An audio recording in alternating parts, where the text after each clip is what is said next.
Great question. Shit. We should have named it Shake and Bake.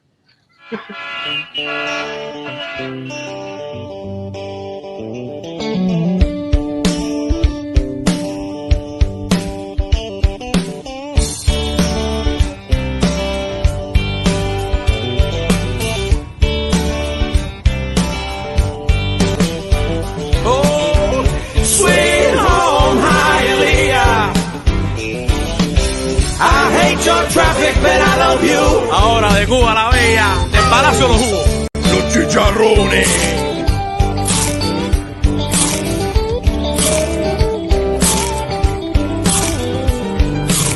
Los vecinos aquí se enteran de todo. Mi vecina es la CDR en Cuba. Y en verdad no hay nothing that you can do. Chacleteras sin llames con corbata. Aquí yo vendo hot dog, pero en Cuba yo era médico. Les saco el dedo y digo Q. Sweet home Hialeah. Solo 30 minutos de Le Fallo. Oh, sweet home Hialeah. I hate your traffic, but I love you.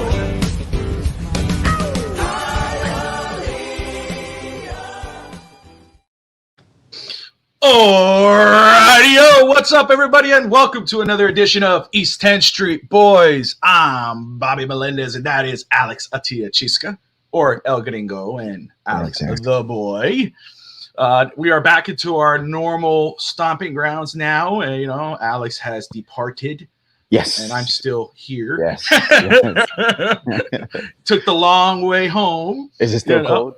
It is still nice and cold out. Not as actually yesterday was really cold. I mean, it was like, any little breath, you take, it was just, but tonight it's not bad. I actually enjoyed it. I had to go sit outside for a little while, get some cold air in, and came back in. I had some clients from Montreal call me. They're like, "Hey, Alex, how you doing, man? How's it doing?" I'm outside. It's a little warm here. 7. He's like, "Oh, that's great. We have a foot of snow over here, buddy." Oh, yeah. Okay.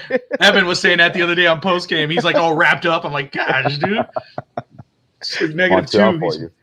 But I still want to go. I want to visit Montreal and Toronto. We have to. We got to make a trip to Canada. We have to make a trip to see Evan.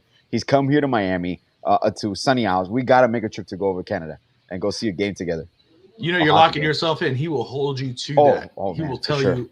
For sure. He already bought the tickets. Yeah, that's already there. He's like, I paid for your tickets already. No, wait. We'll be there in 2 weeks.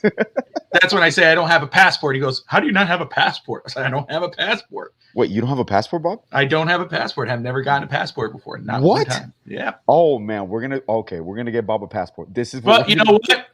Only a guy's trip. Leave family home. Just guy's trip. Go have a blast. That's what we do. That's it. That's right there. Okay. Yeah. We're getting your passport. Yeah, that's right.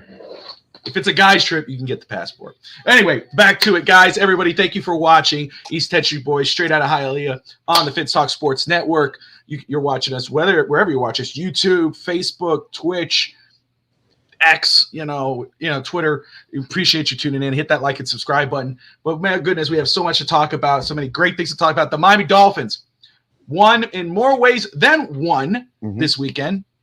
They obviously did their job. They beat the Commanders 45-15. And you know what?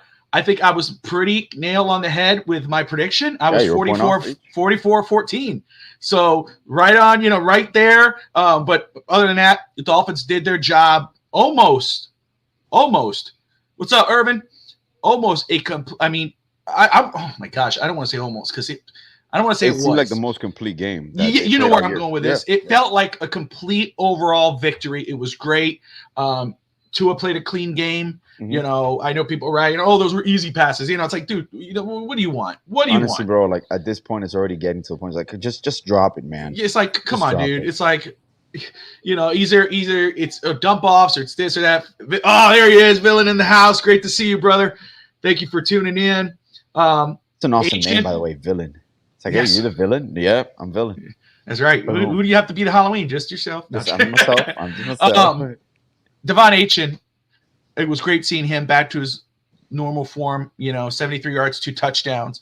I mean, him healthy, what he adds to this offense is just a whole other element.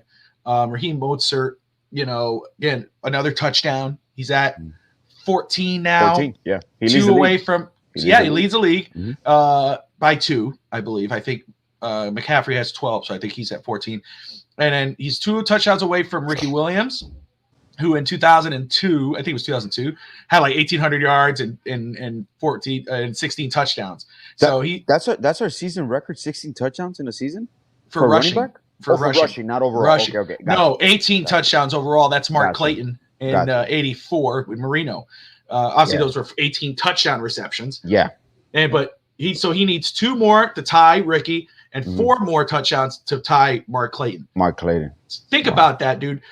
I say his full name is Dominique Raheem Mozart. Is like the unsung hero of this offense. Like everybody's talking Tua. Of course they are. He's the quarterback, 5th overall pick, MVP playing caliber, right? Tyreek Hill, the best player on this team, one of the greatest Miami Dolphins of all time, next to Marino, just for being here and what he's doing 2 years in.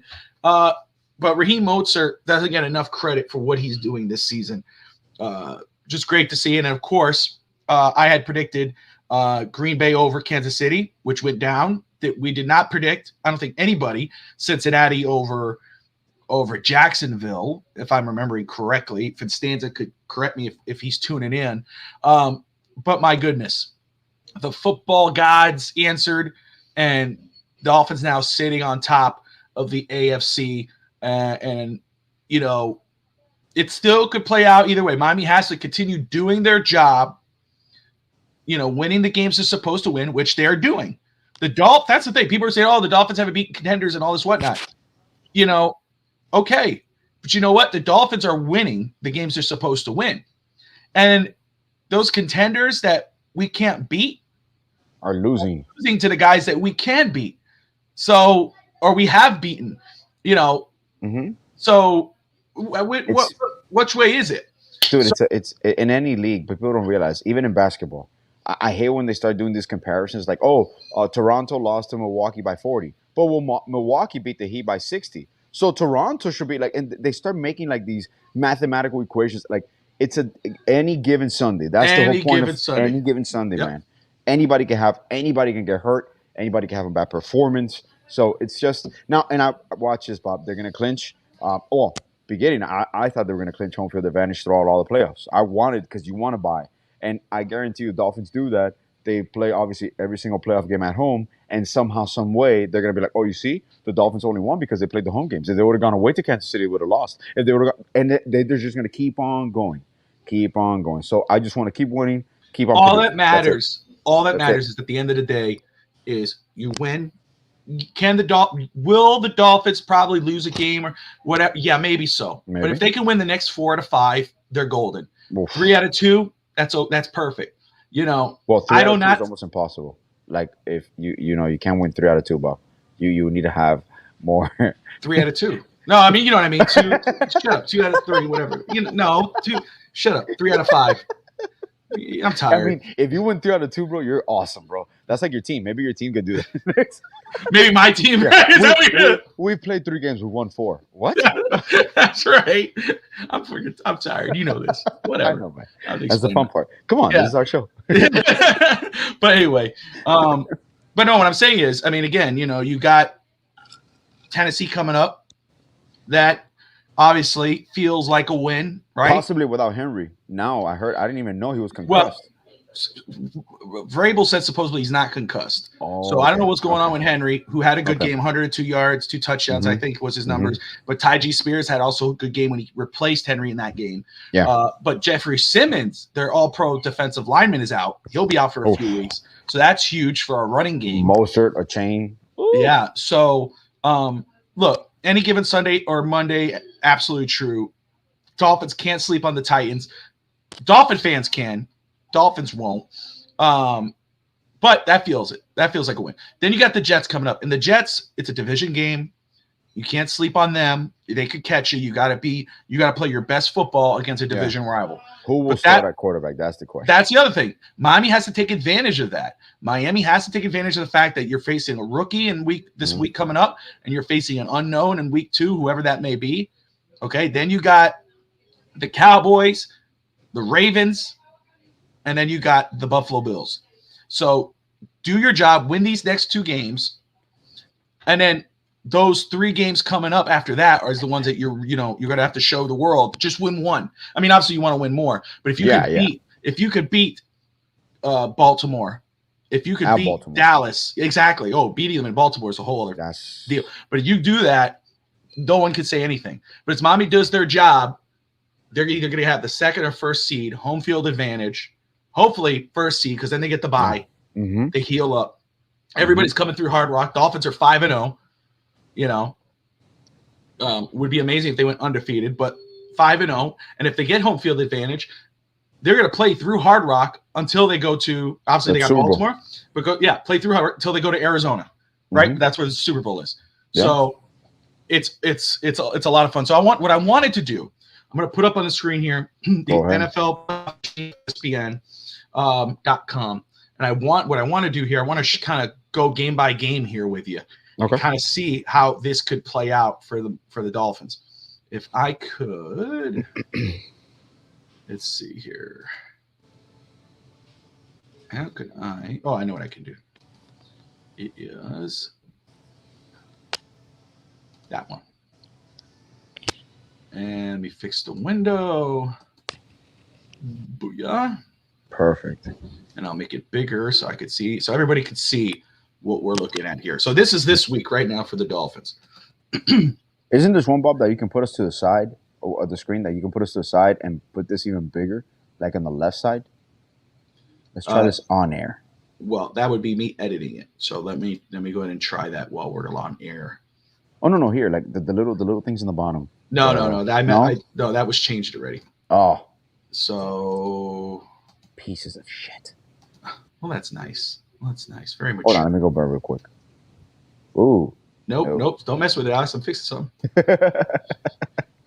Now, let's see here. See, you touched something. You messed me all up. All right. Let's see if that works now. I love this, by the way. Yeah. This is where in what other job can you be doing? Perform. Ooh, big old face. Yeah, I know. But I see what you're doing. By the way, I've never noticed that little coffee in the bottom looks legit. Doesn't it? Right? It looks awesome, man. And for people who don't know, I mean, obviously for the whole nation, those are little shot glasses, like Jello shots. Man, that is your classic when you go get una colada. Which, by the way, a colada is what we call the full brew of that little Cuban little pot there. So when that fully brews, and you go to the coffees to una cafeteria or whatever, and you get una colada, they pour the whole thing, and then they give you typically 6 to 7 cups, because this is the number one sharing. Like, this is the number one icebreaker in the Cuban community. Like, when you go to games, or like, you just offer people, hey, want coffee? You make friends. You make lifelong friends off offering someone coffee. I'm gonna fix something here. That's cool, man. That's cool. Let's see if I could edit. Nope, can't edit that one. See, you touched something, man, and you messed it up. Shame on you for touching. What do you mean? I didn't touch. I just put it back to where it was. You should never touched it. I put the big screen and I put it back to the one. Yeah, now I can't edit it. It won't let me. Yeah, I was editing in the process. I had it already set up. As soon as you did it, you screwed it all up. Keep your hands to yourself. All right, guys, it is what it is. They could see. You could see. Just deal. Unbelievable. All right. Okay, so as you see here, right now, currently, Baltimore obviously did not play, but the Dolphins are at the number 1 seed, and they're going to stay like that for at least a week. So there's the AFC playoffs. Dolphins are number 1 seed, Baltimore number 2, Chiefs at 3, Jaguars at 4, who catch a break after losing Trevor Lawrence in what seemed like be a scary injury, but he's supposedly day to day or week to week. Pittsburgh, is it just a sprain? Yeah, Pittsburgh, Cleveland, and Indianapolis finish it off at 5, 6, and 7. You got Philadelphia number 1, San Francisco 2, 3 the Lions, 4 the Falcons. Cowboys are 5, which is kind of crazy to me. Bobby, I'm gonna interrupt you real quick. Do you have? I have a feeling Philadelphia's gonna go on a little slide here. Well, we're gonna go through it. Gotcha. Minnesota is 6, Green Bay 7. Thank you, Green Bay. We appreciate you, Stager. Excuse me. Much love to Stager. Yes, and him and his family, the new baby. And guys, again, you're watching East 10th Street Boys on the FitSock Sports Network, sponsored by Caneswear. Get all your Miami, all the gear, all the logos you see there: Hurricanes, Inter Miami, Florida Panthers, Marlins, Heat, Dolphins. You could get all the merchandise at Caneswear, 2655 South University Drive in Davie. Go to their location. They got 2 stores. They got the main store, and then they got the outlet right next door. Great merchandise, great deals. They got some doorbuster sales going on right now, I think, especially with Dolphins. So you want to check that out. If you don't want to drive out to the store, or you live outside the area or outside of Florida, go to www.caneswear.com. Anything over $99 is shipped for free. And everything they have in store is on the website. Great place, guys. Awesome dudes over there. And diehard Dolphin fans, diehard Hurricane fans. They're an awesome group of people. All right. So what I'm going to do here, now we're on week 14 is coming up, Alex. So, and again, things change week to week. Injuries happen, whatever. Predictions change, whatever. But let's go through this. And those in the comments, let us know what you think as I just read some of the comments. Anyway, and let us know what you think, how it may play out as well. But we'll go to the first game here. Again, you got Pittsburgh welcoming the Patriots.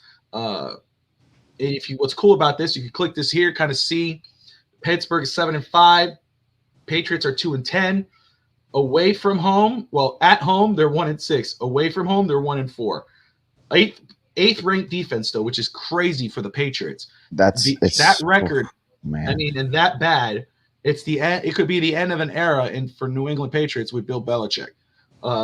And all for not getting a good offensive coordinator. He's just recycled offensive coordinators and personnel. I mean, they were just. He's a reflect. I mean, the coaches that come from his tree is a reflection of him. They all think they're smarter than everybody and whatever else. And I mean, not taking anything away, I guess, from Belichick. The only one is not even a coaching trot, but is a player, Mike Vrabel.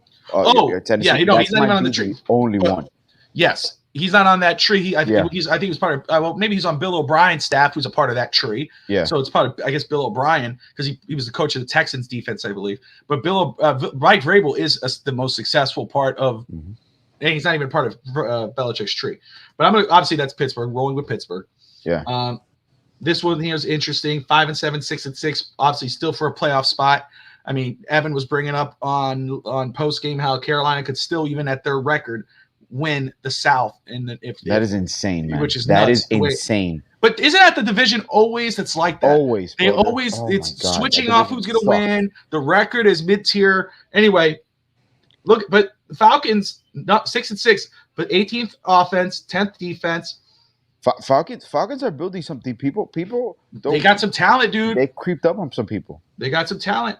This one's going to be a very interesting matchup. You got the Colts versus the Bengals. Jake Browning did one hell of a job on Sunday night. Yeah. I mean, or last night, excuse me. Yeah. Jake Browning was playing really damn good. He reminded me of when Matt Flynn came in and played that one game for Green Bay and had a monster game. I was like, contrast. somebody's gonna get that guy. Look at that, 7-5 for Indy, who are 5-1 away from home. So I'm just gonna go ahead and give that to them. S and giggles. They're 5-1 away from home. They're 5-1 on the road. They're 5-1 on the road, 2-4 at home. Holy shit! Yeah. Wow. So they take that, and you got Jaguars, who again, Trevor Lawrence, week to week, 12th ranked offense, 24th ranked defense, going against the number 1 ranked defense and the 21st ranked offense. They are 5-0 on the road, but the Cleveland Browns are 5-1 at home. Yeah, I'm gonna go with Cleveland. I'm going the dog pound. You got to go defense here. Yep. And especially Lawrence. Their backup quarterback, I'm forgetting his name now, for Jacksonville did not look like Jake Browning from Cincinnati. So I would say Cleveland wins that game. If Cleveland wins that, they're at the 6th seed here and moves Indianapolis to the 7th seed. Now you got Houston, 7-5 against the Jets.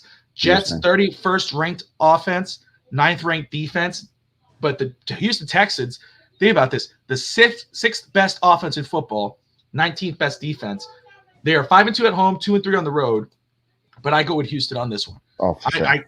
Houston is building something special there. Oh, beautiful. Credit to our friends Alex Brown and Alfred Matthews. They got their quarterback, man. They got their coach. They got their quarterback. They got their edge rusher. They got their GM. They got it. They're all good. in 1 year, bro. All in 1 year. Well, I mean, the gym was already there, I guess. But everybody else, 1 year, man.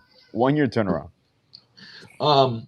Next one is, this is a big one for Miami and their race for the number 1 seed. Mm-hmm. The Rams 6-6. Mm-hmm. And the Rams are me and Evan were talking about this on postgame on Fence Talk Sports Network postgame. Rams are such a weird team. Mm-hmm. They win games they're not supposed to win. They lose games they're not supposed to lose. It's like they'll win this one. That's the thing, right? Like that's like you think you would go, they're not going to win this one. It's pretty simple, and then they win it, right? But you got 6-6 against 9-3. The Ravens are 7th best offense, 2nd best defense. The Ravens are legit 4-2 at home, 5-1 away. It's hard to pick against them. But right now, for S and giggles, we're gonna say they win that one. Okay. So right there, and again, this is just midweek. It's not gonna matter until the end of the week. But that moves them ahead of Miami. Miami falls to 2 as these games are going live. Dolphins play Monday night, so they would have to wait till Monday night to prove if they could jump back up. So here you got Bears versus Lions. Easy enough for me. I'm going with the Lions there. Love what the Lions are doing. Happy for Dan Campbell. Love to see where that ends up. Anyway, then you got Carolina versus the Saints. Saints 5-7, but the 11th best offense and 15th best defense. Carolina Panthers have the 7th ranked defense, but they're 1-11, 0-7 on the road. That continues here. Saints win that one. You got the Vikings versus the Raiders, 4-2 at home, and then the Vikings are 4-2 on the road. That's going to be an interesting game. Justin Jefferson comes back. I'm going to go with the Vikings there. I'm going to say the Vikings win that game. And you tell me if you disagree. Don't just agree. No. I think the Vikings will take that game. So, and forgive me, guys. I was just making sure the comments, if everything wants some good. Do you want some cafecito? Yeah. Tati just. Yeah. I'll keep with the comments. Don't worry. No, you're good. You're good. I just want to make sure I don't miss anything. Then you got a real good matchup. NFC West. The Seattle Seahawks go to San Francisco. 9-3. San Francisco just blew out the Eagles against the 6-6. I think San Francisco's going to be the number 1 seed, bro. I think Eagles are going to sit. It's going to be San Francisco. I have this. My gut feeling always was, if Miami did go to Super Bowl, it's going to be San Francisco or the Eagles. Yeah. I always had that gut feeling, and if it does happen that way, I mean, it looks like the way it's kind of trending, it could be that. Knock on wood, obviously. I want to jinx it. But anyway, I can't pick against the Niners on here. I think it's a division game though. So Seattle could win it, absolutely, but I'm not going to go against the Niners. Here is the key matchup for me, right here. Who are you going to root for? Buffalo or Kansas City? Buffalo. I'm with you. I've seen a lot of people say I'm not rooting for Buffalo. We're Kansas okay. City does not scare me this year at all, bro. I'm just saying, look, Kansas City beat us already. My thing is this. If we play twice, you beat us the first time, we catch you the second time. Oh, for sure. You know what I mean? We learn our lesson, blah, blah, blah. But Buffalo, the 4th ranked offense, 12th ranked defense, 8th ranked offense, 4th best defense. Kansas City, I think their defense is obviously way better than their offense. Their defense is scary in Kansas City. 8-4, 6-6. I don't know how I guess you call this an upset, but I'm going to roll with Buffalo here. I mean, I say Buffalo wins, which would be great for the Dolphins. That keeps the Dolphins in that echelon. We're 2-1. Then we're 3 games right now in the lead in the AFC East, right? Yeah. Yep. Yeah. Yeah. If that happens, right now, we're 3 games ahead. Yeah. We're 3 games ahead. Then you got this one right here. I mean, what a turnaround for the Denver Broncos. Oof. After the ass kicking they got by the Dolphins, 70-20. I mean, you would think that. But we were saying Russell Wilson was playing at an elite level. They just weren't catching up to him. Russell Wilson was playing good football. Yeah, this is gonna be huge. This is a huge game. Especially, again, a lot of people want to talk trash on Herbert, rightfully so. Quarterback. It all ends and starts with a quarterback. However, you watch the team, you watch them play, you watch their coaching staff. They need to clean house. And Irving, just to follow up with this, I think also this might have a little bit to do with Eric Bieniemy. How do you say his last name? Bieniemy. Yeah. I understand Andy Reid is the famous play caller and all that, but he always had that offense. I think it has a lot to do. Even though they won a Super Bowl without Hill, I think it has a lot to do with not having those receivers. Yeah, not saying that Patrick Mahomes is not Patrick Mahomes, but Pat Mahomes is who he is. He's the elite, maybe the best quarterback in football. Yeah. But his receivers are letting him down. In a year or two, they're going to be back to normal pace. So don't even. Well, Rashee Rice, I think, is going to be a good receiver down the line. I like him a lot for Kansas City. But anyway, this game's going to be very interesting right here. But I'm going to roll actually with the Denver Broncos. Same here. I think Denver gets it. And again, the Chargers will not move ahead unless they clean house. They got to get rid of Brandon Staley. Yes. They got to do something there. They got too much. When you have that much talent, there's no reason why you should look like that. No. You won last week 6-0. You win as a win, whatever, but you can't look like that. You got too much talent on your team. Keenan Allen is one of the best receivers in football. And, you got Justin Herbert, one of the best young passers in football. And you're winning that way or you're not winning at all? No. Dude, San Francisco's about to lose their coordinators again to head coaching jobs elsewhere. It always happens. San Francisco, dude. Yeah, it's happening. We all know it. Tennessee might hire, if Vrabel leaves, Tennessee might hire a coach out of San Francisco. Yeah. Because they're general managers from San Francisco. Oh. Eagles versus the Cowboys. That's going to be huge, dude. 10-2 versus 9-3. 9th-ranked offense, 22th-ranked defense for the Eagles. 5th-ranked offense, 3rd-ranked defense. I think this is where this comes into play, what you just talked about. I think Cowboys win this game. Mm-hmm. The Cowboys versus the Dolphins on Christmas Eve, Alex, is going to be freaking epic. And hopefully both of us 10-3.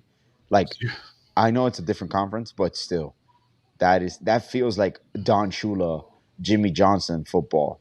When we were playing Thanksgiving or when we played them, what was it that we played them? That game that Thanksgiving. We Thanksgiving, yes. I put it on Thanksgiving. Remember, I turned it on when you were here. I put it on TV.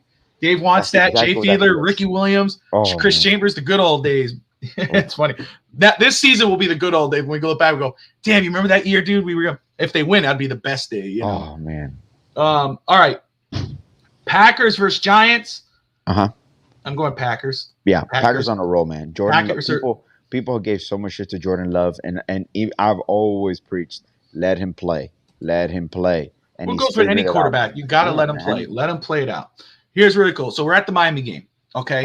I know where we both feel on this, okay? Yep. Now, Fish Tank Hank from, obviously who co-hosts with me on Fitz Talk today, this is the game he's always brought up as a concern for him, especially with Derrick Henry, the way the Dolphins played last week with Brian Robinson. You look at what Henry did last week in the overtime loss to the Colts, what Tyjae Spears did. I get it. Prime time, Dolphins sometimes choke in prime time. I mean, they don't have a good record in recent years in prime time, but the Dolphins have no business. -0. Just like in Canada, -2 degrees. -0. -2. I'll go -0 again. -0.00 chance. I mean, not chance. 0.000 reason to lose this game. There's no excuse to lose this football game. You have the number 1 ranked offense that just dropped. Well, they didn't drop 45. It was a score by the defense as well. But you put 45 points on the Commanders. Should be kind of similar to what you should do to the Titans. Best ranked offense, 6th ranked defense. Do they still, for example, when they calculate points per game, obviously, they're going to take into account the defensive points scored as a football team. But does those points go into your offensive ranking? No, they just keep that. Okay. Yeah. It goes to the defense. It tells you point defense scored point. Okay. Yeah. Cool. That's why, I think the field goal kick, goes to your offense. Yeah, it's part of the offense. Even special teams. Yeah. But defensive points don't go to the offense, obviously. Oh, okay. So that Van Ginkel was not a. Oh, okay. So it's not 40. Oh, Dolphins scored 45 points. No, take off 6 points and whatever that was. That's what the Dolphins scored offensively. So look, Dolphins do their job on Monday Night Football next week. This coming week coming up, they're back at number 1 seed no matter what happens with Baltimore. And let's just say Kansas City wins. It don't matter. Still number 1 seed. Let's say Jacksonville wins. Still number 1 seed. It don't matter. The only thing that makes a difference if Ravens win and we lose. That's right. That's it. Well, look, If Dolphins win, Ravens win, Dolphins still number 4 seed. Let's say Miami loses. Dolphins fall the 2nd seed. Mhm. Let's go. Let's say Kansas City wins, Dolphins lose, Dolphins fall the 3rd seed. Let's say somehow that's when it trickles. Exactly. Look. What did the Dolphins have to do? Their job. Win. Mm-hmm. Win. So, and again, we all project a win. I'd be surprised any Dolphin fan, anybody picks the I said it. I say whatever I want. -0. What's up? What's the problem? I expect a blowout, man. There's no way this game should be close at all. No, there's no excuse. There's none. Even if it was 31-28, how did their offense score 31 points? Oh, it was 17-14. How did your offense not score more than 17 points? Nope. If you lose that game, there's no excuse. All hell will break loose. And the Dolphins aren't going to lose. We know that. Nah. Gosh, I hope so. I was like, gee, any given Sunday. Anyway, any given Sunday or Monday night. So anyway, moving on. We go to the next week. Chargers versus Raiders. Divisional game. We'll drop that to the Raiders. Bengals versus Vikings. I'm going to give that to the Bengals if they're at home. Colts. Ooh. Look at that. See how one loss could mess you up? Everything, bro. It's crunch time now. What's crazy is they're 2-4 at home. Sneak into the playoffs, bro. That was. Well, hey, dude, they're not gonna. They have a good shot. Anyway, they're not sneaking. They're Dave, what's up, boy? Stager in the house. What's up, Big Daddy? It's not even Stager. I'm gonna give credit to his son, his newborn son. He's our good luck charm. It is. It's him and CJ. Where's my drink, Tim? That's right. NFC team and an AFC team. So going back, Colts at home. I'll roll with the Colts. And Stager's there, so Stager could throw his thoughts out there. Maybe he'll convince us otherwise. But this game's going to be a lot of fun. Lions versus Broncos and Detroit, but I'm going to go with Detroit there. Which would be crazy, Alex. Look at that. Look where Detroit falls at that point. Yeah, Detroit will be. Yeah, obviously, if they it's insane that Detroit could be the 1st seed. I mean, I highly doubt that they will be, but they could finish 2 or 3 depending on how the Eagles and I'm telling you, the NFC is stacked with Cowboys, Lions. And this will be interesting. Well. This will be interesting. Houston should win this game, absolutely. Yeah, should win but it's a divisional game. It's in Tennessee. If Tennessee comes off a big loss in Miami, come back angry, try to, with Vrabel, with that company, they are 4-2 at home, 0-6 on the road. I'm going to say that's the upset. I'm going to say Tennessee wins that one. All these Tennessee games, man, they have to play a perfect game to even have Tennessee a chance. is another odd team. You know what I mean? They could just flip. They could be. Yeah. It's like what were we just saying? What team was that? The Rams. They're not supposed to win a game. They win. The game they're supposed to win, they lose. It's just a weird thing. But anyway, Tennessee's in that weird spot where they're between still semi-contending and they're about to completely tear it apart. And it's not because Stager is watching. I have full confidence in Green Bay right now. I think Jordan Love is rising up, and I think they win that game. They will move up to 8-6 at that point. Stager, you could tell me if I'm wrong, brother. Hey, Green Bay next year is going to be scary. When these receivers are a year older, they have a nice core. Who are you talking about? Green Bay. Oh, Packers? Yeah, Green Bay are going to be nice for the next 3 or 4 years. The NFC is going to be really nice. Oof. NFC, the Lions, the Packers, the Niners, you think about that's with the Eagles, those squads are just going to be dominating the league on that side of the conference. And AFC, you got the Texans that are going to dominate. The Jaguars are here to stay. Dolphins, obviously, were here. Like, this is a nice competitive era in NFL. And it's perfect because after Tom Brady retires, this is what you want to see. That tells you how competition, bro. You hate to give credit. It's like when Tom Brady retired. That's what I'm saying. You want to give credit to Tom Brady because he was in your division and everybody was annoyed. Yeah. But look what happened to the Patriots after he left. Mm-hmm. Look what happened to the league after he left. You know what I'm saying? Yeah, it's a resetting. It's a resetting of the league. It's the same thing. Look what happened to the Bulls after Michael Jordan left. Look what happened to the league after Jordan left. I compare the Jordan era to and Kobe with the regards to Brady and Mahomes. That's how it was supposed to be. when one of the greats retires, then you have another era. When Jordan retired, Kobe and the Lakers took over the NBA and they three-peated right away. Like that's kind of like what you envision. Them losing Tyreek Hill, them trading Tyreek Hill kind of messed that up a little bit. I got to tell you, very quick. We'll keep going here. Again, we have Packers over Buccaneers, and you guys are watching East 10th Street Boys straight out of Hialeah on the Finns Talk Sports Network, sponsored by Canes, where we're talking about the NFL schedule, just kind of going game by game, week by week here, kind of see where Miami will fall based off our predictions. And we're going to try to be as unbiased as possible. But so far, I think we've been pretty fair. We're looking at the rankings and whatever. Okay, so, but before we continue, I want to talk about, you said the Lakers. So I got the new 2K game. Okay. It was on sale. Ended up buying it. Black Friday sale. I was like, I kept like pushing it off. I was like, no, I'm gonna buy it because I love that game. I love Madden. You know me, I love playing those sports games. So what I hate is that I got it after you left. You know what I mean? Because that's the only time that's the time I had a chance to sit down. I know that's the chance I had to sit down and finally get it. But my son, my son's really into basketball right now, and he's doing what you taught him.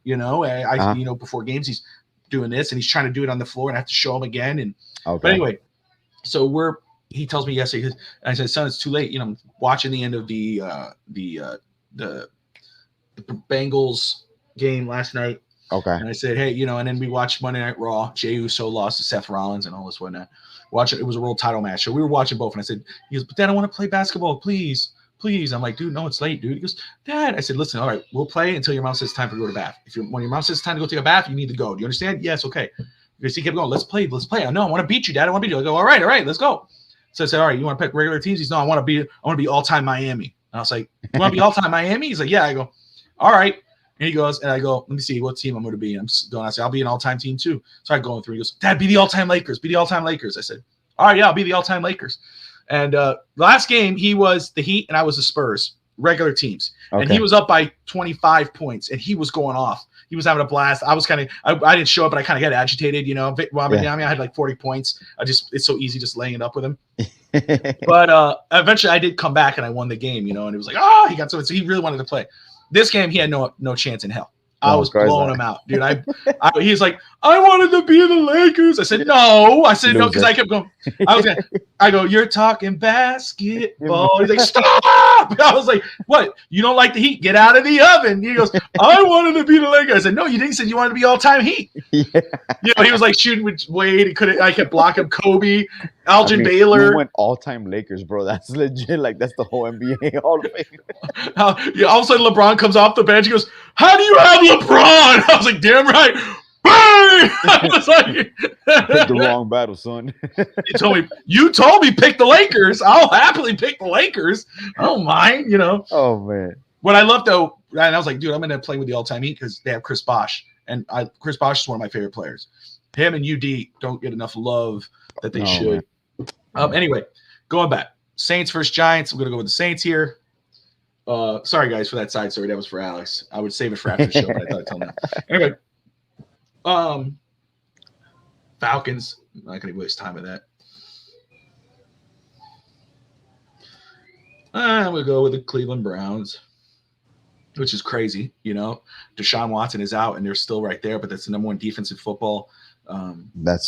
It's just nuts. Oh, and I saw Dolphins were working out Reuben Foster. They are, yeah.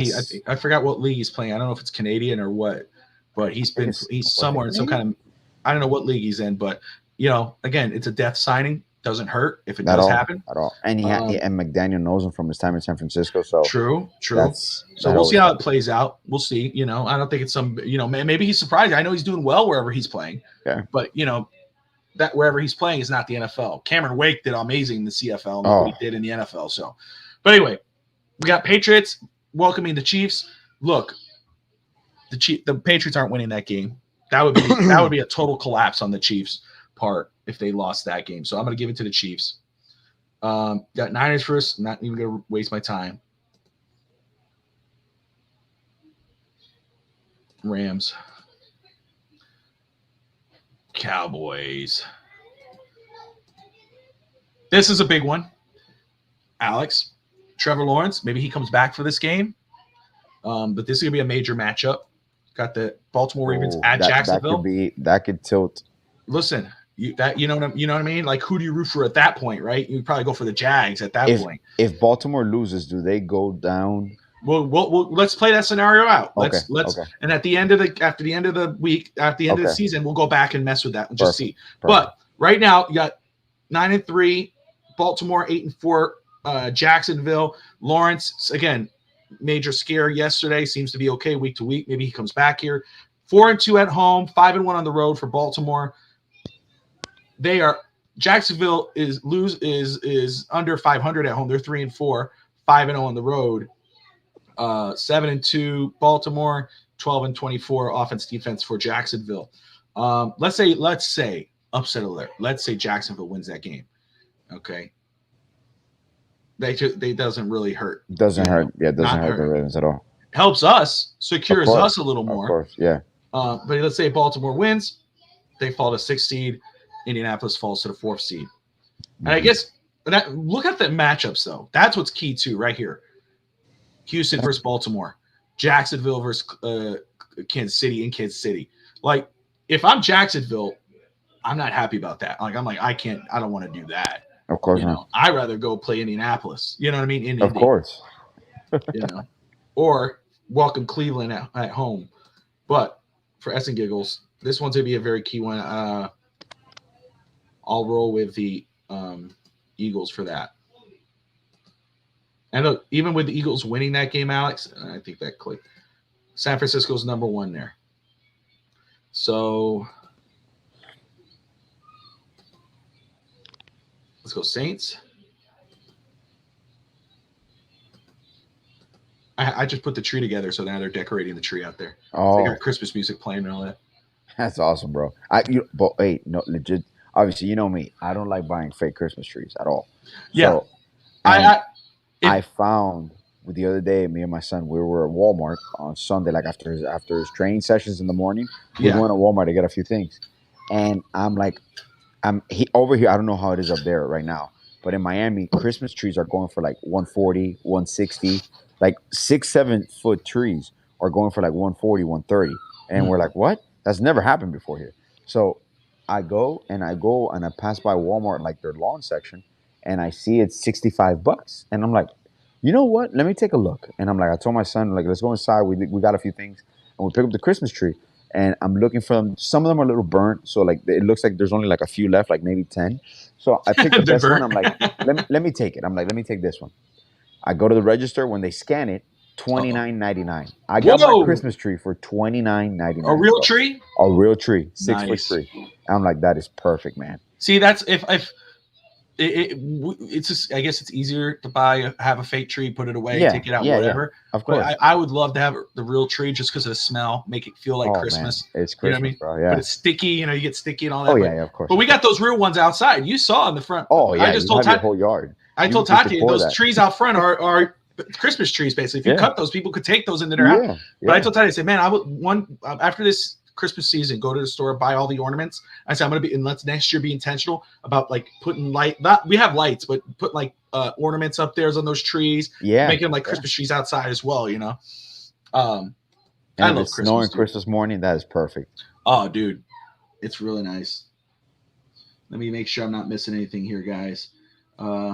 Lawrence's top 7. I disagree. I'm not saying who is better, but Lawrence is a good quarterback. Come on now, Tua top 4. I don't know what the arguments or if there's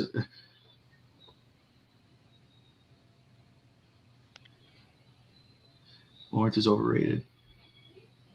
No, I don't think Lawrence is overrated, Irvin. I don't think that's fair. Lawrence is really good. He is good. Yeah, he's good. Yeah. He's not top 5 material, but he's good. No, yeah, but he's good. He's there. He's in that top 10. He's one of the better young quarterbacks in the NFL. No joke. Say that's Buffalo, Houston. And we got. Go give it to. I don't think Aaron Rodgers is coming back. I'm just gonna give that to Washington. It won't matter. This one's key. I'm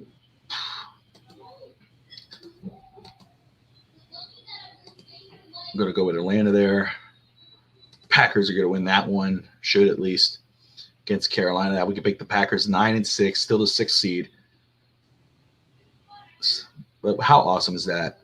You know, you lose, you trade away your franchise quarterback, your Hall of Famer, you know, and you go and I know Steger has had full confidence in Jordan Love and just giving him an opportunity to let him play it out, whatever. But, you know, no one expected what they've been able to do so far. No. And this is the second time they do it. They did it with and even if they Rodgers. don't, even if it doesn't go in their favor, don't go back. I mean, how excited you should be for as a Packers fan to go, man. We just need a few more pieces. Yeah. But if this is the case right here, they're 9-6. Going against the Cowboys, which Cowboys obviously, you know, choke in the playoffs, but in Dallas, it's to be a big game. The Packers are a team that could beat any team at any given moment. You never know. Yeah. You never know. I'm gonna go with the Lions. Look at that. No. Yeah, well, Steger says Packers know how to develop quarterbacks. And they do it the right way. Exactly. But look, it's true though. Draft and develop. That's exactly Favre, Rodgers, and Love. If Love ends up, of course. There's two styles depending on who the quarterback is. The right way to do it is this way. Then you have the situations, for example, like Peyton Manning. Peyton Manning was awful his first year, but he got everything out of the way. He learned on the fly. Some quarterbacks prefer you have to take a balance between game action and making mistakes live and actually going through the safer route, draft and develop. And even when you start them, they're going to have a rough patch because it's live. So it's much different. The speed is different. So, but it's I like when they do that. Let's see. The record for, the race for first place for the first draft pick. Yeah, quarterbacks when you don't need them. We've always talked about this. I agree. You always draft a quarterback. Always draft a quarterback. Drafts between one. Like, there's no necessity to not go years. Yeah, even if like you have a franchise quarterback in the 7th, 6th, 5th round. Exactly. You draft a guy, you could, he becomes your long-term backup, or hey, look what happened. And Steger, remind me about Jake Browning. Was he drafted or was he undrafted? Maybe you can look at it. I think he was drafted. And he's a rookie quarterback. They have Joe Burrow. Burrow goes down for the season, and look what the Bengals were able to do, and look what they might be able to do. He played really well yesterday. Again, he reminded me a lot of talking about Packers, Matt Flynn. I said that earlier in the show, what Matt Flynn did for the Packers one year. Here's a big one. This is huge. This is going to be a heavyweight matchup. Dolphins 5-0 at home. Cowboys are 3-3 away. Cowboys 5th-ranked offense, 3rd-ranked defense. Dolphins number 1 offense, 6th-ranked defense. Defense ever since Ramsey's come into the lineup. I've went up from 20, 15, 7, 6. Fangio's coordinating. Miami is at home. Miami supposedly can't beat. Is this game going to get flexed, Bob? No, they'll be. Yeah, this game is not going to be flexed. I think I saw that today that they said it's some kind of unless it's a rare thing here, but this game doesn't have an opportunity to be flexed. Okay. But it's on Fox. It's on Fox. Yeah. Cowboys always. That's at least what I saw that it was not going to get flexed. Okay. But anyway, again, not sleeping on the Cowboys, but Miami has to win this game to silence. Duke. Good to see Duke in the house. Fins up, brother. So, let's see here. Make sure. All right. So again, I can understand anybody saying, "Hey, you know what? I think Miami drops this one." If you're a Dolphins fan, even you go, "Hey, I just want to be realistic." Miami, of course, but Miami's at home. Miami needs to get one. Okay, I'm not really worried about not being able to beat that, but what do you call the over 500 team, whatever you want to call it. But it is a measuring stick game. You need to get one. You know what? This is at home. Miami's undefeated at home. Miami plays way better at home. It's not like old times where I saw Washington fans saying we got spanked, and there was more Dolphin fans in Washington than there was at home in Miami. They never have any fans. BS. And in this season alone, and last season, Dolphin fans have made it a purpose, even from Miami, to fly up to those stadiums outside of Miami to pack up those games. And also, when I went to the game in Carolina, there was a buttload of Dolphin fans, and every week there's more Dolphin fans. Yeah, just a few years ago, there were more Patriot fans than there were Dolphin fans in these games when the Dolphins versus the Patriots. Not anymore. Dolphins are here. Home field advantage for Miami is real, and I would say this is a Miami win. I'm confident Miami could win this game. What he says, they haven't had a big game. This could be that big game against a 500 or over a 500 opponent. It's true. That's what I'm saying. They got to get one to get that monkey off their back. Mm-hmm. You do that here on Christmas Eve, prime time. Everybody's watching you. They're going to want to watch this game because people are thinking Super Bowl matchup preview. Exactly. They're going to want to watch that game. The first game of the season, we thought it was that Chargers versus the Dolphins, but obviously we see what the Chargers have become. So that's died down because if the Chargers would have performed how they were supposed to perform, we would have been in over 500. I think that becomes a conversation, a legit conversation for the Chargers when they get a new coach. Exactly. Once they get a new coach who's focused on doing best for the quarterback and et cetera, the team, then we could have that conversation. But the Chargers are not those guys. But anyway, I'm gonna roll with Miami here.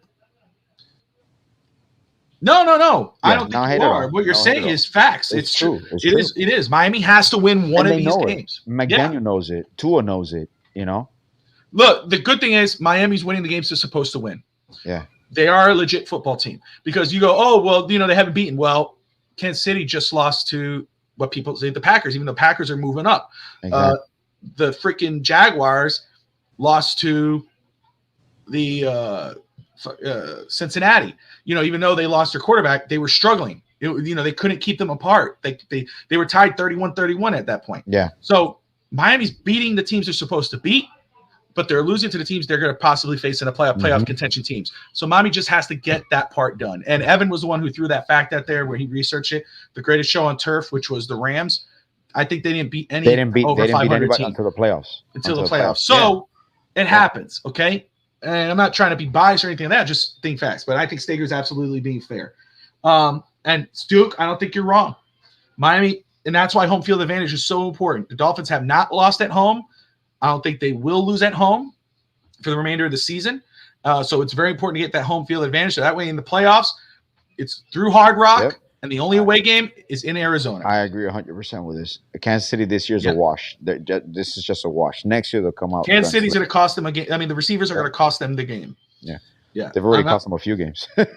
That's why I'm not worried. What if you face Kansas City in the AFC Championship? Bring them. I ain't worried. I'm not concerned. I mean, I'm not sleeping on Pat Mahomes. No. Or Andy Reid. I love Andy Reid. Pat Mahomes is the best quarterback. You got to give it to him in football after Tom Brady left. But they're not there. The receivers are going to cost them the football game. Anyway, Broncos. They're looking at a semi-rebuild year. Yeah. Talk about Kansas City. They're going to take the Raiders. This could be an upset, but I'm going to go with Eagles here. This is huge. Dolphin fans should all be rooting for the ball for San Francisco. Yep. I mean, look at that. That's gonna be a great game. Oh man. It's a game you sit down and you watch, even if you know the Dolphins, that means something. But think about that. If Dolphins, let's say, okay, here we go. Cowboys win, Baltimore loses, Miami's still good. Yeah.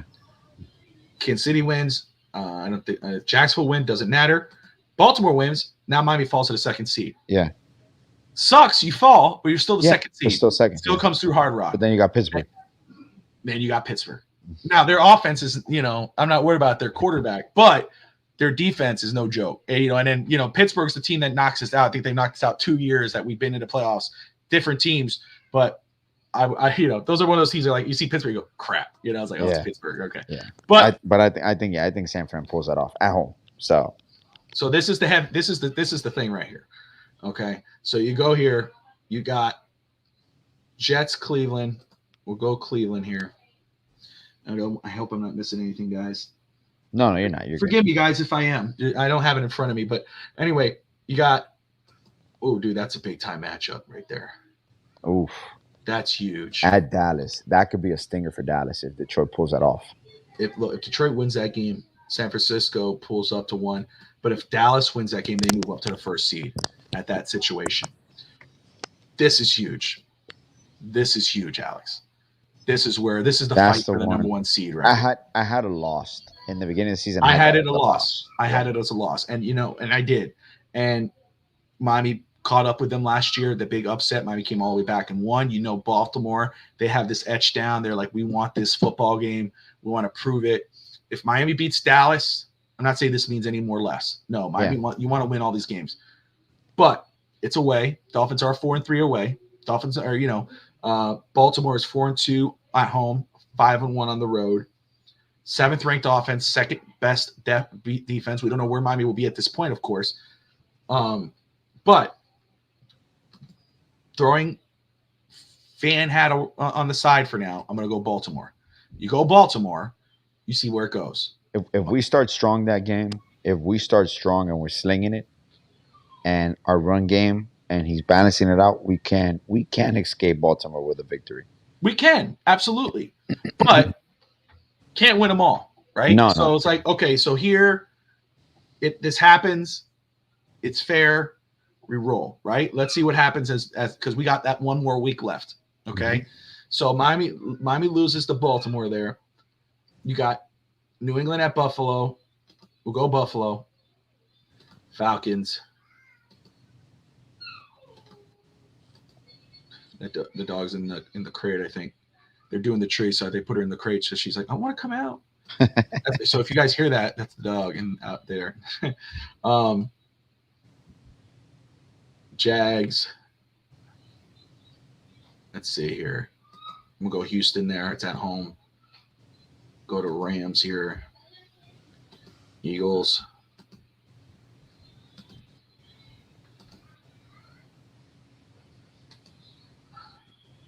Look at that. Kansas City beats Cincinnati. Oof. Miami falls to the 3rd seed. Now, here's the only positive of that in regards, like I guess the silver lining of that. You drop, which sucks because you want to be the higher seed. You want to stay there. Correct. But what sucks at that point, what's the silver lining is you're going against the Colts in the wild card. That's a silver line. That's like, okay, that's a favorable matchup. And it's going to be at home. So then you got Denver at home. Go Denver. Go Denver there. And then you got – this is going to be a huge matchup for Packers and the Vikings. It's going to be big. It's in Minnesota. It's a divisional game. Bro, Bob, I'm just reading this right now, and it's so funny because it's what we talked about. And someone asked, and Rasheed Wallace explains why he takes 7 NBA titles over $300 million. But context, Rasheed Wallace made over, I think, $80-90 million in his career. So he can say that. He has no problem. Whatever. Money doesn't buy you happiness, Crazy, brother. bro. Crazy, man. Money doesn't buy you happiness. That's all I'm saying. A Dolphins Super Bowl will.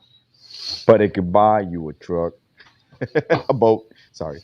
Yeah. A boat to get the hell out of town. See, this is now this game right here. At this point, Baltimore is 12-4. Pittsburgh is 9-7. Realistically, right, you got to go Baltimore here, but it's a divisional game. They're going to hit each other. They're going to hurt each other. Baltimore's playing for the 1st seed at this point. They know that a loss will push them out of the 1st seed. Of course. So they're going to be playing. But how much do they play? Yeah. Protect their guy. But if let's put them as a winner here. They're 13-4. Baltimore's sitting pretty. All right. Here. Detroit.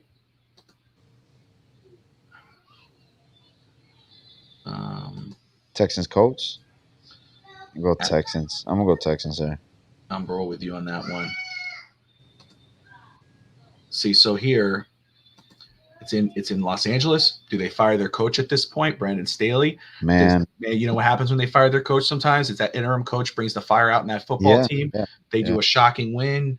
And timing is important because, like, for example, what Carolina did, I'm pretty sure they're trying to do that because they fired Reach now. And I think, honestly, this offseason, obviously, Chargers are going to make a change. I think Buffalo's going to make a change.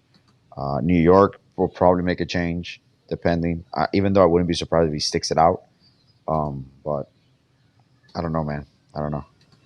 I think the Giants make a coaching change, too. I think Daboll's gone. Really? Yeah. I think there's rumors that the relationship. You never know. Yeah, well, I know. Yeah, I did see that. You're right. That could be a sneaky thing there. Belichick. You know what? Bill Belichick. I would not be surprised if Goes he to the ends up with Giants? I don't know. I don't know if it's to the Giants or the Commanders, because the Commanders have a new ownership. They're gonna make a splash, and they want to have. I think they're gonna overhaul the football side of things, like start from the top. So So you never know. yeah, you never know. It's gonna be interesting. But okay, so final week of the season, Dolphins versus Buffalo, AFC East matchup. There is no concern of Buffalo. Miami's already clinched the East at this point. Miami's a third seed. If they lose this game, they stay at the third seed. If they win, they stay at the third seed. Right there. If they lose to Baltimore and Baltimore wins their games, whatever, the worst Miami could do is the third seed. And they face the Cleveland Browns, which is the number one defense in football. You know, that's the thing. And you think about health, you think about, that's why I think it's so important to have that. I don't really, I'm not a big fan of the divisional bye, or the wild card bye. I actually like when a team, I'd rather my team play each week. That way they stay fresh, ready to go, but I think it's good for Miami in this sense that you heal up your guys, Raheem Mostert, Tua, whoever's on the offensive line, you give them. See, that might be it. Belichick goes to solid point. Well, think about it. Belichick. See, that's the thing though. He wants that Don Shula win total, and which it's going to be fraudulent either way, in my opinion. Not because of Spygate or nothing like that, just because you couldn't do it without Tom Brady. That's the only reason why you are where you are. Tom Brady showed that by winning in Tampa the first year he got there, when he got there, and Belichick, and you showed to be a mediocre coach without him. I'm sorry. Can you imagine Belichick takes the Jets job finally after he resigned from the Jets job in 96, 97? Does he really want to go with a young quarterback who's unproven if he goes to draft one? Maybe does he say, hey, you know what, I'll go with Aaron Rodgers. One more year. But I think the Chargers thing makes a lot of sense because of Justin Herbert being there, Keenan Allen, Mike Williams. They got a crew there. You haven't established. You got to be careful. The Patriots way. This is true. The Patriots way has not worked without Tom Brady. True. That's right there. Shula never went 2-11. I don't care. Belichick could go and win that record. Yeah. You get those wins, but it won't mean a damn thing except for on the record. But people are looking, look, he has more wins. That's how he's a great coach. Look what he did with and without Tom Brady. You know what I mean? It's like, please stop. Now, could that be a knock on Shula that he never won with Dan Marino because they were never. Sure, I guess people can knock it, but remember he lost his starting quarterback, Bob Greasy, and still won the Super Bowl. He won 2 Super Bowls in a row. Yeah, he went to the Super Bowl. Was it 5? No, he went to the Super Bowl not just 5 because the Dolphins went 5 times. 84, I think, twice. No, the year before. I'm not sure. I think 5 total. With Marino, he won only once. Yeah, but he went like either AFC title games. No, but let me look that up in just a second. Anyway, we've gone to Super Bowl 4 times? No, 5 times I think. 5 times? Okay. Yeah, and I think they were all with Shula. Obviously, they were all with Shula. Yeah, always. And then Shula went to the Super Bowl. I don't think he didn't win, but he went with the Colts. Yeah, with the Colts. Yeah. So anyway, let's go back and look here. Upset child alert. UPA. But if the Dolphins, let's say we go to week 17, and let's say, we keep everything the same here. Man, Dolphins, and that's one thing, Dave, when Stager said this is something that when Marino went against San Francisco and we lost 38-16, you figured that he was going to be there back everybody. Yeah. Never. Marino says that. Yeah, it's true. That's insane, man. Second year of his career. Yeah. Let me look that up as I'm talking that now. What was the last time we played in the AFC Championship game? Was it 95 or like I'm looking up right now. Because I think we lost to the Steelers one year that they won the Super Bowl. So the Dolphins, you see, Dolphins have gone 5 times. 72, 73, 74. They lost in 72, won 73 and 74. 73 obviously being the 72 undefeated season. Yeah. 83 and 84. So 85, 83 and 85. So what team was who was on? Oh, we that went to the eight? Super Bowl in '83. Yeah, yes, we did. We lost to the Commanders. Oh, yes, that And was before. David Woodley was the Yes, quarterback. yes. That's true. Yep.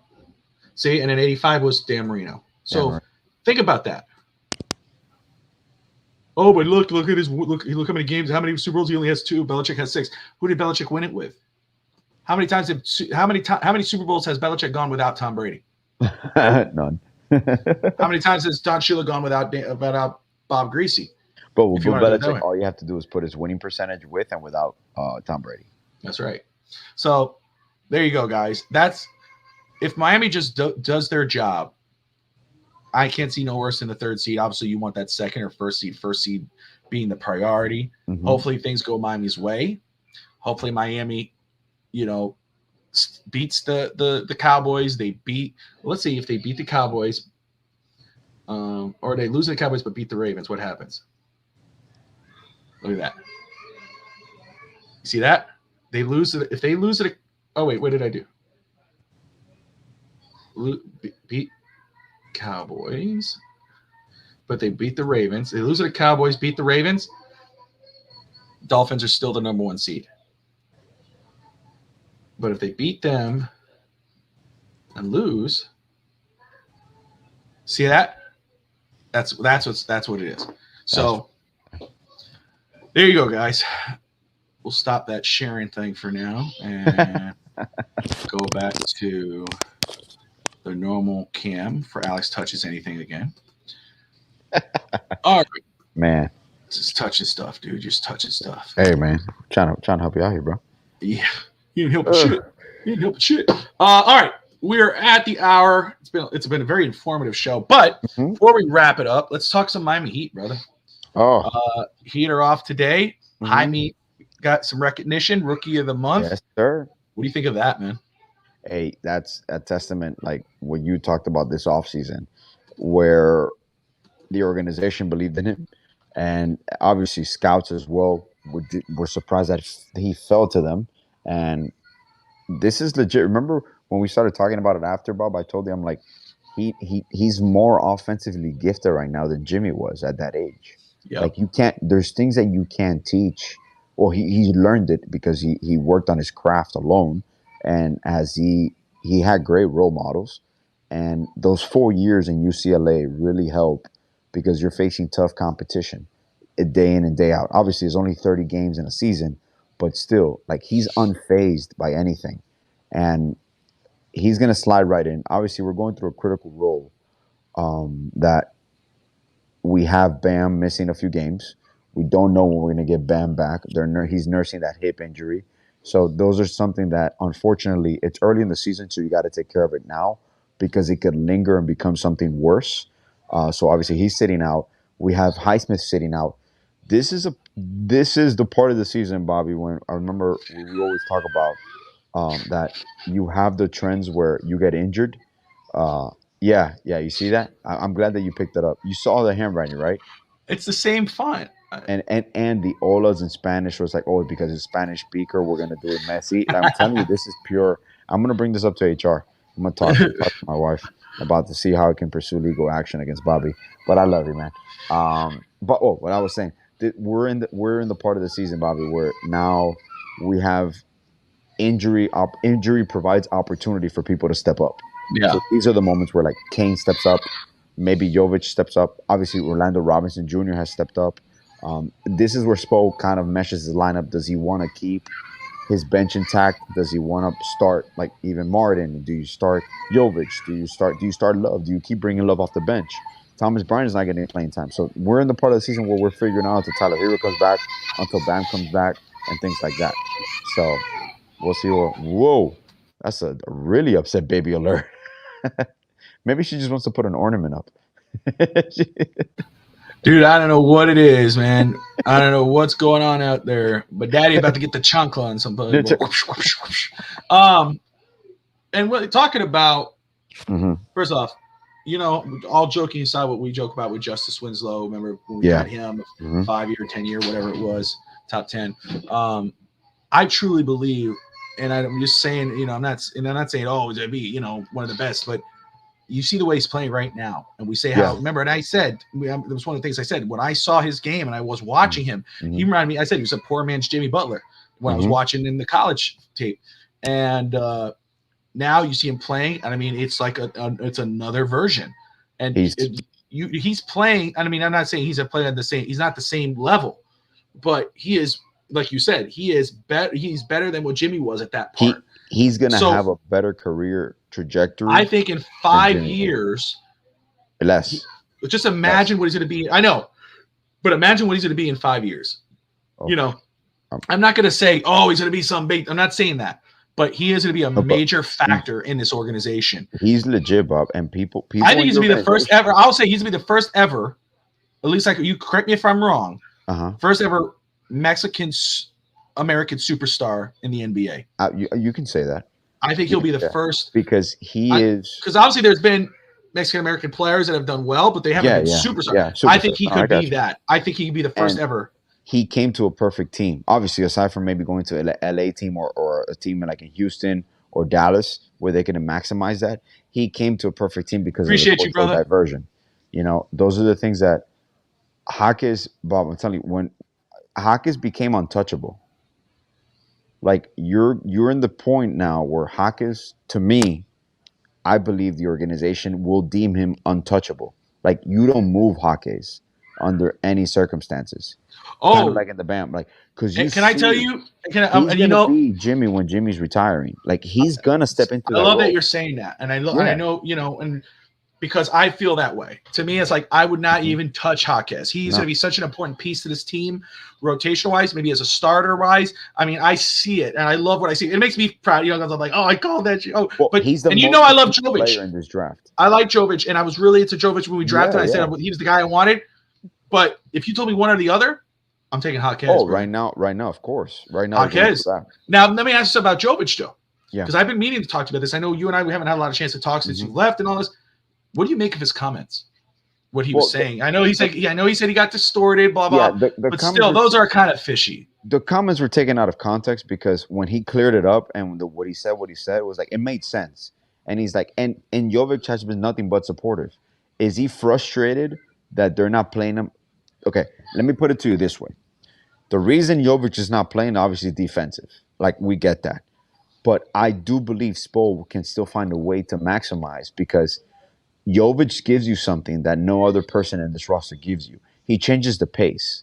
Like Jovic, when he's rebounding, he's in transition automatically. He's pushing the pace. And who plays better with that? Tyler Hero, Jaime Jaques. So those are situations where you can see him somehow, some way. And this is the moment where it should come up. This is the moment where Jovic should start getting some minutes. If that's the case. With the injuries and stuff. Yeah, exactly. And the thing is, he's still developing. He's 20 years old. So there's still a future there. And I've told you, I still can see a future where you got Jovic, Jaques, Hero, and Bam. That's why I called it the Denver Nuggets build. Because people talk about, oh, we got to trade for this, we got to trade for that. You have a contending team right now, aside from injuries. You have a contending team right now, but you can have a nucleus that could contend for multiple years. So that's why even the report came out that he were offering more for Jrue Holiday than Dame Lillard. Like, people don't realize that. The Dame Lillard is a sexy name, and we all wanted him. But defensively, there's a huge drop-off, even from Milwaukee. And what did I tell you before with Milwaukee? What was it going to be the number one problem? A rookie head coach in Adrian Griffin. It's different when you're an assistant. Oh, but it always happens too, though. Like that's why, like when you go get all those superstars together, and you that's why you need a veteran coach. That's why Spo's the perfect coach for it. Oh, that Spo, Riley, whoever you want to call it, they're the best coach for it because they know they've done it before. Look, man, our depth this year is second to none. Like, look what the Clippers did. The Clippers traded for Harden. Obviously, Westbrook took a step back. But they're struggling because that team is not built. That team needs to develop. So we have a cohesive unit where our main problem now is, when Hero comes back, what are we going to do with Duncan Robinson? Do we start him? Do we bring Hero's going to start? I would not be surprised if somehow Lowry gets time and Hero starts next to Robinson because you can make that work. This team doesn't need a true point guard. But I do want to see at a certain point, maybe not this year, because like you mentioned before, Jaques was plug in and play because Jaques is ready. Jaques. And I know it's Wembayama, and I know Scoot Henderson is going to be amazing. But this whole draft, I love what an amazing draft, dude. the What a number class. the number one player that I loved, that for us shooting wise was Jordan Hawkins, and he went to the Pelicans. I loved Keontae George, and he went to the Yeah, Jazz. George is the one that you were But talking about. Jaime Jaquez, out of everybody, is the most complete player because defensively he's years ahead. He's athletic. He knows how to move well. He's strong. He's a strong body. Like I compared him the other day. He doesn't look like it physically, but I compared him the other day to Larry Johnson, like Grandmama. People don't remember who that was. That was Larry Johnson from the Charlotte Hornets, number 2. He was like the LeBron body build before LeBron. And Jaime Jaquez has that game where his footwork is elite as a rookie. Like he has one of the best footworks in the NBA right now. And that's why the game is so similar to Jimmy. But Jimmy was doing what Jaime Jaquez is doing now when Jimmy was like 27, 28. Jaime Jaquez is 3-4 years ahead of the curve, and he's under Jimmy Butler. So he's in the perfect scenario, in the perfect organization. But if you and I know you do, I don't mean it like that, but if you watch this team live, yeah, and Hawkins is on the floor, and you watch the players playing with him, they trust him. They play with him like he's a vet. 100%. Like you remember when Hero and those guys were younger, you think they get, the team becomes kind of horse blinders. Yeah. They don't see it. They're a rookie. What am I going to do with him? Yeah, players have to grow into that. With Hero and Hawkins is the last 2 rookies that have played from the beginning. Like they're role well, players. what I'm saying is that you see exactly what you see with Hawkins is they look for him. They give him the ball. He passes it back. He behind the back. He does amazing shots. His cuts are timely. His cuts are perfect. It's crazy. He knows what to do. He's always at the right place. That's one thing with rookies, Bobby, that the people have trouble with.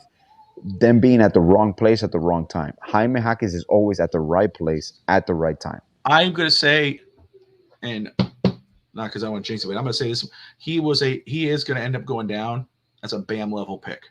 Oh yeah, absolutely. I think he will. I mean that. Absolutely. I mean, with all of us, and I'm not trying to overhype or nothing, but like we do well with those team picks and late team picks. Yes, like we do. That's our bread and butter. That's our bread and butter, dude. You let the draft fall to you. Yeah. People are sleeping on other guys. They're all hyped on these other guys that are falling, and they jump ahead and they grab them. And you just go, you know what? Notice that when the Heat do get one of those falling guys, remember Winslow? Sometimes it doesn't work out.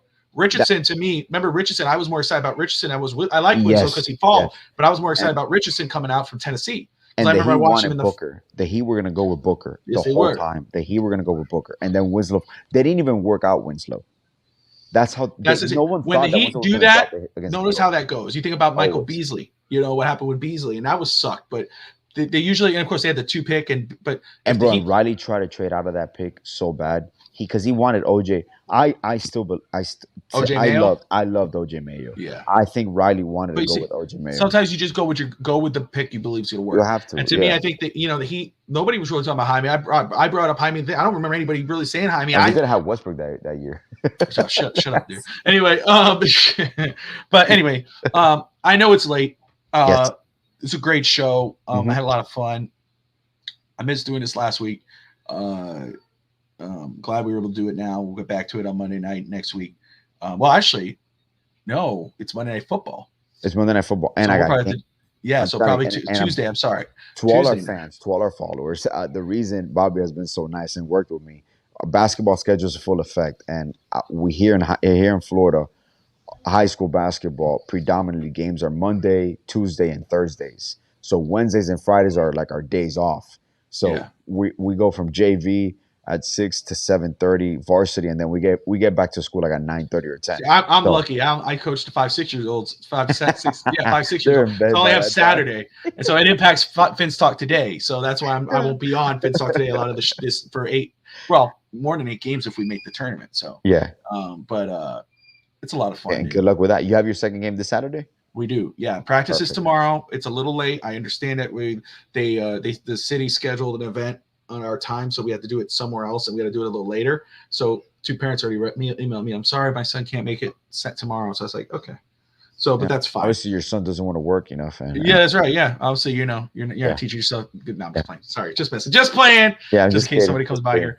No, I absolutely understand. It is late. It's 7 o'clock. You want to take your kid to bed. It's 7 to 8. So, but good thing is I'm very detailed with notes and stuff. Obviously, if you look at my desk right now, all I have is notes that I write for the game, for the shows, for the network.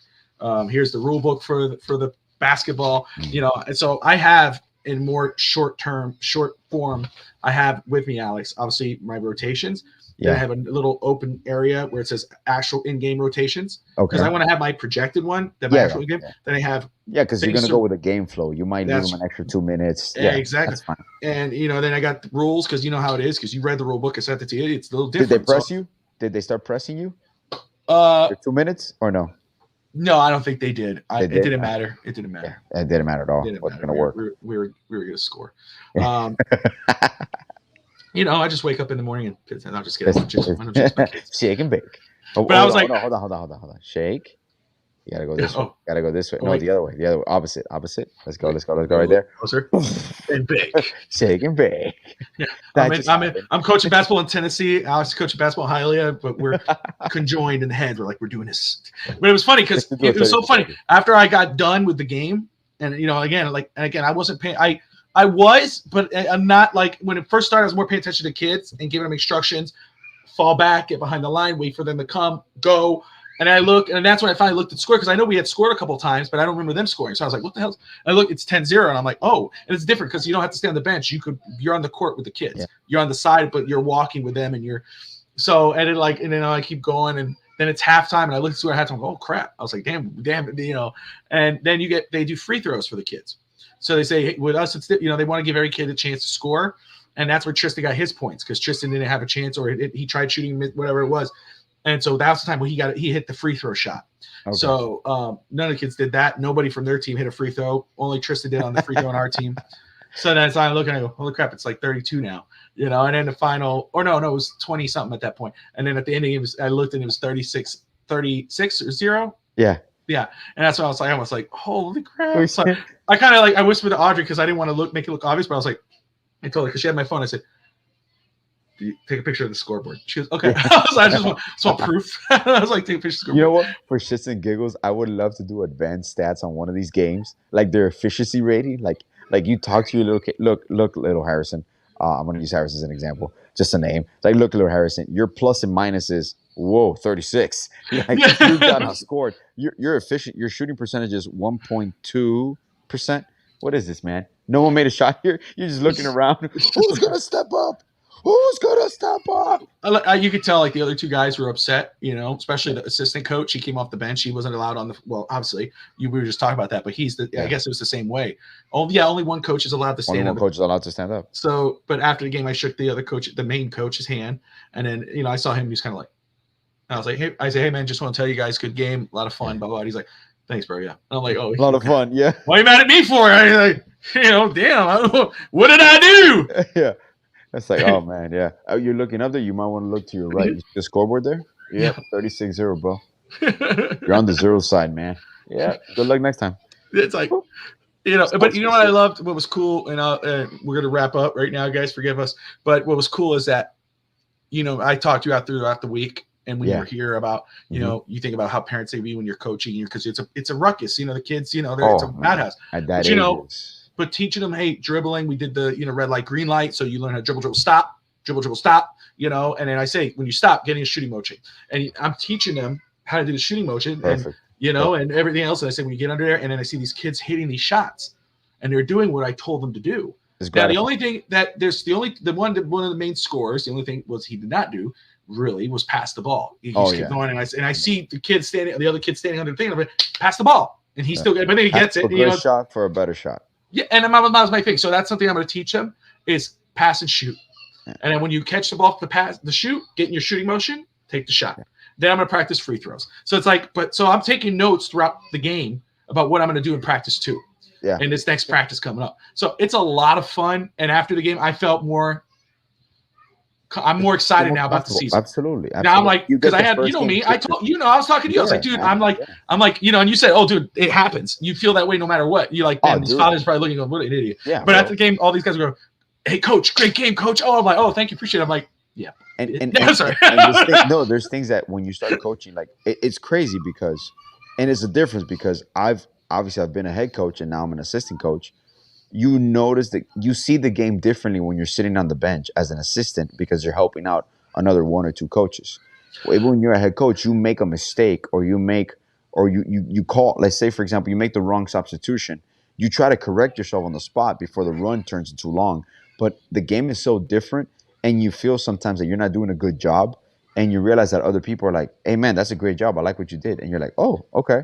And like it starts clicking little by Because I little. was very involved. It was an exercise because I'm running down the court with them. I'm backing up with them. I'm talking to them. I'm standing behind them. I'm going, okay, you remember you're covering because you have to stay with who you're guarding. If you have number 12, you can't jump from 12 to 10. You got to stay on 12. Oh, you can't switch? Cannot switch up. Cannot switch up. Oh man, I thought you couldn't play zone, but I thought you could switch people. Can't switch up. Yeah, the referee was because the kids were. She's what numbers they cover. So what I have now, what I'm doing is what I'm going to doing is writing down the guy that's supposed to cover in that quarter. So if it's these 5 kids and then you're covering 1, 2, 3, 4, I have to do that so I can say, hey, you got a little stay on one. You got a coach's. Do you got a dry erase board, Bobby? No, I don't. One? No. Go to Walmart and get one. It's like $10 for like 11. Yeah, I gotta find out, or just a clipboard so I can put the paper in there because I have And Amazon, by the way, I got one for I think it was like $16 or something like that last year. That it has little magnets with numbers, so that always helps out the kids, especially at that age bracket. Yeah. That's the one that we used it for, where you have the little magnets where like if you're position 1, like you're a point guard, obviously you're 1, you're 2, and this is where you need to be on the floor. This you need a guard. So that always and that's the other thing too, because you were just talking about substitutions and make the wrong stuff. One thing I'm thinking now, because to kind of keep it balanced, even though it's let the kids play. They're all young. This is all their first time playing, but is when like if I'm noticing, we're up 15-0, or maybe we're 15 to whatever, and I say, okay, this second quarter, instead of putting what I thought I was going to put, I'm going to put in all the little ones who don't really know how to score. Let them, or they have trouble scoring. Maybe keep one main guy. Keep one to work. Rebound. And I'm going to tell them, hey, it's like my challenge is to be for them. My challenge, what I wanted to tell those kids was, I want you to see at least 2 scores, 2 assists. 2 scores, 2 assists. After that, have fun. But I want to see, you take 2 shots, awesome. But the next time you're driving up and one of your teammates is under hoop, pass that ball. And what we preach, bro, like you got to, even at that age, you can preach unselfishness, because in a game, one player might be open 10 times that game. He's going to score every time. Perfect. 20 points. Amazing. The next time, you might be open 10 times. And you might have 10 assists the first game. You might have 8 rebounds. How can you affect the game? How can you put your imprint in the game somehow, some way? Well, just give an example. One of the kids there who's a friend of Tristan's last year, he's one of the smaller kids. Yeah. But he didn't score a basket, but man, he stole the ball multiple times. As soon as they passed the line, I say, it was like, go. And they start going, and they took that ball out and ran off, and he would run, and he never really tried to score. I think he tried once, but he was always passing the ball, and it was a score. And I told him after the game, That's his role. I said, Leo, man, you did amazing today. Yeah. I said, congratulations. He's like, little kid, all happy and everything. But it was like those things to me that stands out. You're doing you have just as much impact on this as the ones who scored. People think that because it's like, for example, like football. Oh, I scored a touchdown. There was way more things, many intangibles that go on. Yeah. You scored a touchdown because the offensive line did their job. The quarterback made the right read, or the handoff was correct. You made the right cut. Like, there's a lot of things that go on in sports. Obviously, glory is going to be to the one that scores 30 points a game, the one that throws 44 touches in a season, shit like that. But when you know what you're doing, when you're coaching and you see it, coaches know which player is affecting winning and who's a winning player. Absolutely. And it starts with attitude. So that's cool, right. Man. That's cool. All right, guys, we're going to wrap up. We'll probably continue this after the show ends. So we'll let y'all go. We appreciate you all. Stick with us. We'll be back probably Tuesday night next week. Alex has a game. We got Monday Night Football coverage. I will be live on Monday night for a pregame and postgame show for Monday Night Football.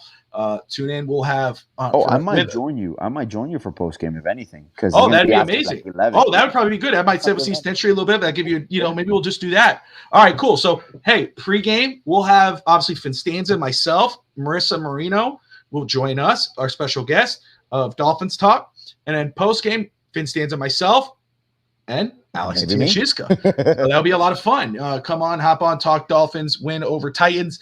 Guys, we appreciate you. Thank you so much. Dolphin fans, like, subscribe, and most importantly, fins up. And Alex, let the intro roll.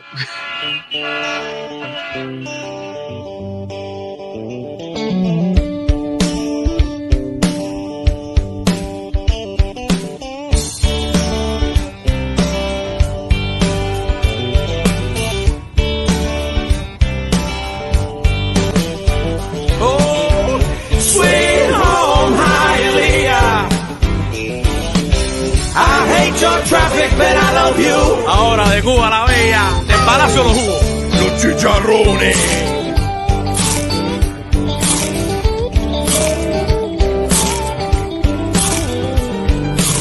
Los vecinos aquí se enteran de todo. Mi vecina era CDR en Cuba. Y en verdad no hay nothing that you can do. Chacleteras sin llames con corbata. Aquí yo vendo hot dog, pero en Cuba yo era médico. Les saco el dedo y digo you.